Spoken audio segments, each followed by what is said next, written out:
Hello बच्चों, आशा करती हूँ आप सभी लोग अच्छे होंगे और पढ़ाई भी अच्छे से करते होंगे। तो आज हम डॉक्टर राजेंद्र प्रसाद जी द्वारा लिखित भारतीय संस्कृति का सारांश पढ़ेंगे। तो बच्चों, सारांश इसलिए पढ़ा जाता है कि हम भारतीय संस्कृति कि कोई भी पैराग्राफ हमारे सामने प्रस्तुत हो तो हम उसकी व्याख्या सरलता से कर सकें। तो यदि आप भारतीय संस्कृति की सारांश पढ़े रहेंगे तो आप इसकी व्याख्या, कहीं से कोई भी पैराग्राफ आएगा तो आप बड़ी सरलता से इसकी व्याख्या कर सकते हैं। व्याख्या तो पढ़ाया ही जाएगा, लेकिन आज हम सारांश सुनेंगे। तो चलिए देखा जाए। तो प्रस्तुत पाठ में डॉक्टर राजेंद्र प्रसाद ने भारतीय संस्कृति में विद्यमान अनेकता में एकता के गुण को दर्शाया है। डॉक्टर राजेंद्र प्रसाद ने भाषा के अनुरूप शैली का प्रयोग करके सहज ही अपने भाव को अभिव्यक्ति प्रदान की है। तो चलिए देखिए। तो इस सारांश में सबसे मुख्य बात क्या है कि भारतीय संस्कृति में विद्यमान क्या है, अनेकता में एकता के गुण है जो इस सारांश में दर्शाया गया है। तो चलिए देखा जाए। भारतीय संस्कृति के सारांश को हम निम्नलिखित बिंदुओं के द्वारा पढ़ेंगे। तो सबसे पहले क्या है, भारतवर्ष विविधताओं का देश है। भारतवर्ष विविधताओं का देश है। विविधताओं यानी भिन्नताओं का देश है। तो चलिए शुरू करते हैं। कोई, देखिए सबसे पहले पहले वाले बिंदु में क्या लिखा है, कोई ऐसा व्यक्ति जो भारत की प्राकृतिक व सांस्कृतिक सभ्यता से पूरी तरह अपरिचित हो, वह भारत का भ्रमण करे तो उसे यह बहुत सी विभिन्नताएं देखने को मिलेंगी। उसे ऐसा आभास होगा कि यह एक देश नहीं बल्कि कई देशों का एक समूह है जो कई बातों में एक दूसरे से भिन्न है। यहाँ एक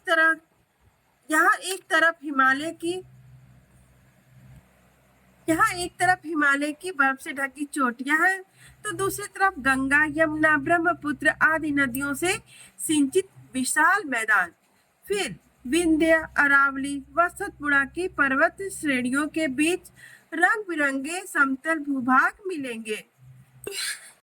एक तरफ पर्वतीय प्रदेशों की ठंड तो दूसरी तरफ मैदानी भागों की धूप व लू से तपती भूमि।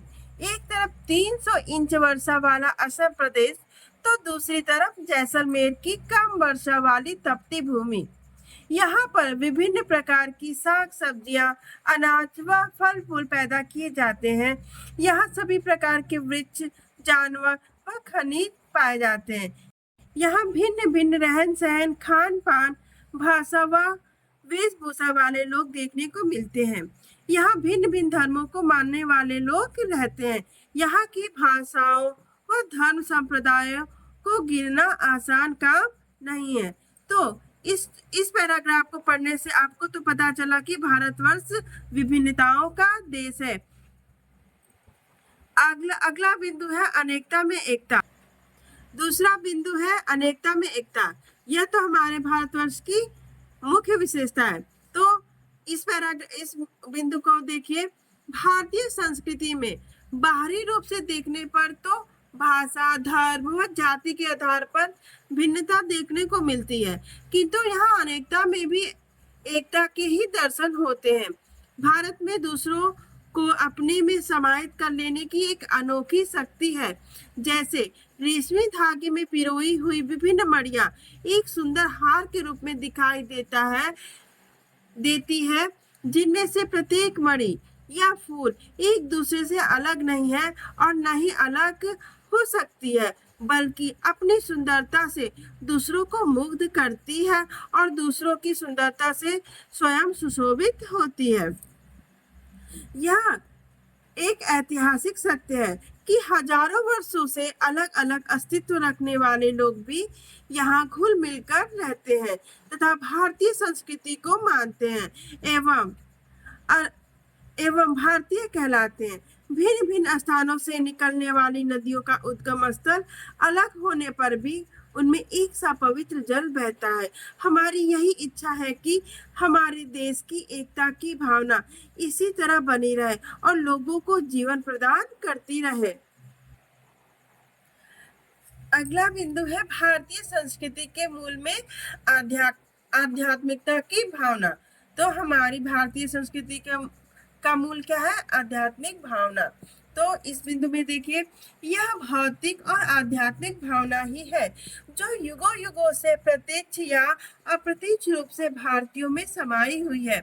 इसके साथ साथ सत्य व अहिंसा की भावना भी हमारे जीवन में प्राणों का संचार करती हुई हमें अमृत की तरफ ले जाती है, जो केवल हमारे देश के लिए ही नहीं बल्कि पूरे विश्व के लिए आवश्यक हो गया है।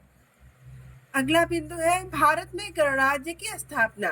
तो आज हमारे देश में प्रजातंत्र की स्थापना हो चुकी है, जिसका अर्थ है व्यक्ति की पूर्ण स्वतंत्रता, जिसमें वह अपना सामाजिक व सामूहिक विकास कर सके। यदि एक की उन्नति दूसरे के विकास में बाधक सिद्ध होती है तो संघर्ष पैदा होता है। यह संघर्ष अहिंसा के मार्ग पर चलकर ही समाप्त हो सकता है। अहिंसा का दूसरा रूप ही त्याग है और हिंसा का दूसरा रूप स्वार्थ या भोग है, किंतु हमारी सभ्यता ने भोग भी त्याग से ही निकाला है और भोग को प्राप्त भी त्याग में ही किया है, अर्थात भौतिकता में ही नैतिकता का गुण विद्यमान है। इसी त्याग में ही किया है, अर्थात भौतिकता में ही नैतिकता का गुण विद्यमान है। इसी भावना से हम व्यक्ति, समाज व देशों के बीच के विरोध को मिटाना चाहते हैं। यही कारण है कि यहाँ पर सभी अपने अपने धर्म को मानते हैं, अपनी भाषा बोलते हैं। हमने किसी की संपत्ति पर जबरदस्ती कब्जा नहीं किया, बल्कि प्रेम व सौहार्द से एक दूसरे के धर्म व संस्कृतियों में शामिल हुए हैं। हमने उनके हृदयों को जीता है, इसलिए वह चेतना आज भी लोगों में विद्यमान है। अगला बिंदु है सांस्कृतिक स्थिरता की भावना। तो इसमें क्या लिखा है कि वैज्ञानिक और औद्योगिक विकास के भयानक परिणामों के बाद भी हम अपने को सुरक्षित कैसे रख पाए। इसके दो कारण हैं।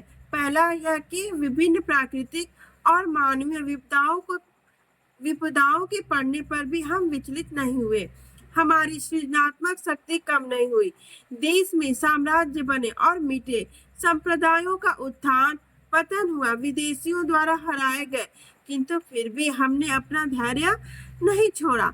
हमारे बुरे समय में भी हमारे देश में समय समय पर ऐसे मनीषी व कर्मयोगी पैदा होते रहे जिन्होंने देश के आध्यात्मिक, सांस्कृतिक व बौद्धिक गौरव को समाप्त नहीं होने दिया। ऐसे महापुरुषों में रविंद्रनाथ टैगोर, महर्षि अरविंद व रमण, महात्मा गांधी जैसे कर्मठ व धर्मनिष्ठ क्रांतिकारियों के नाम प्रमुख हैं। दूसरी बात यह है कि संस्कृति और सामूहिक चेतना ही हमारे देश का प्राण है। इसी नैतिक चेतना से ही हमारे नगर, ग्राम, प्रदेश, संप्रदाय, विभिन्न धर्म और जातियां आपस में बंधी हुई है। यही एकता इनकी संबल है। गांधी जी ने लोगों के हृदय में सुप्त इसी चेतना व क्रांति को जागृत किया। उनकी इसी दूरदर्शिता ने उन्हें अपने लक्ष्य में सफलता दिलवाई।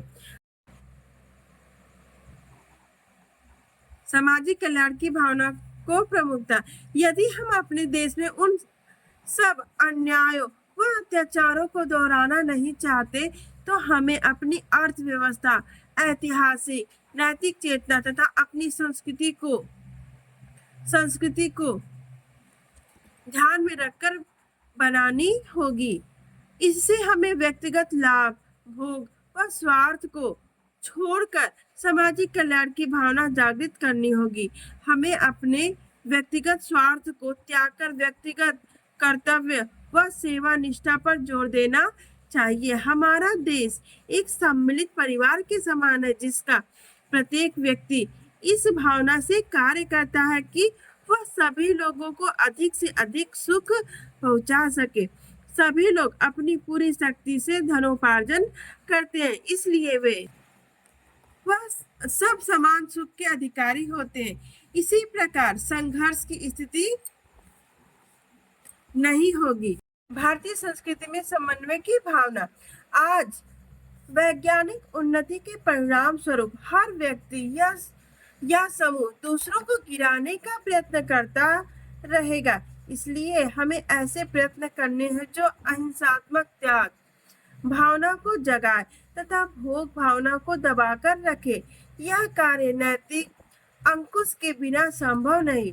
भारतीय संस्कृति को बनाए रखने के लिए प्रत्येक प्रादेशिक भाषा की रचनाओं को देवनागरी लिपि में छपवाया जाए, जिससे उसका आनंद सभी भारतीय ले सके। इसके अलावा ऐसी साहित्यिक संस्थाओं की भी स्थापना की जाए जो इन भाषाओं का आदान प्रदान अनुवाद के द्वारा करे। इससे अच्छे साहित्य का निर्माण होगा तथा संपूर्ण धरती पर भारतीय संस्कृति का प्रचार व प्रसार होगा। नृत्य, चित्रकला, वास्तुकला, गान आदि के माध्यम से एकता को प्रदर्शित किया जा सकता है।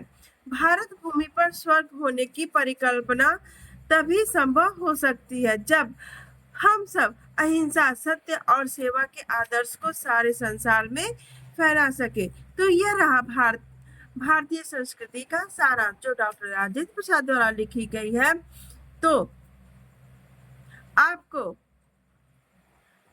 भारतीय संस्कृति की पूरी जानकारी हो गई कि हमारी भारतीय संस्कृति की मुख्य मुख्य बिंदु क्या है। पहला तो भारतवर्ष विविधता, पहला क्या है, भारत विविधताओं का देश है, और दूसरा है अनेकता में एकता, और तीसरा क्या है, भारतीय संस्कृति के मूल में क्या है, आध्यात्मिकता की भावना, और अगला उसके बाद क्या है, भारत एक गणराज्य देश है, और इसके बाद संस्कृति स्थिरता की भावना, भारतीय स्थिर रहे ऐसी भारतवर्ष के लोगों में भावना है। और अगला बिंदु क्या है कि भारतवर्ष में लोगों के मन में सामाजिक कल्याण की भावना को प्रमुखता देते हैं। और अंतिम है भारतीय संस्कृति में समन्वय की भावना, समन्वय होता है सबको मिला जुला कर चलने की भावना। तो यह रहा सारांश। वीडियो देखने के लिए धन्यवाद।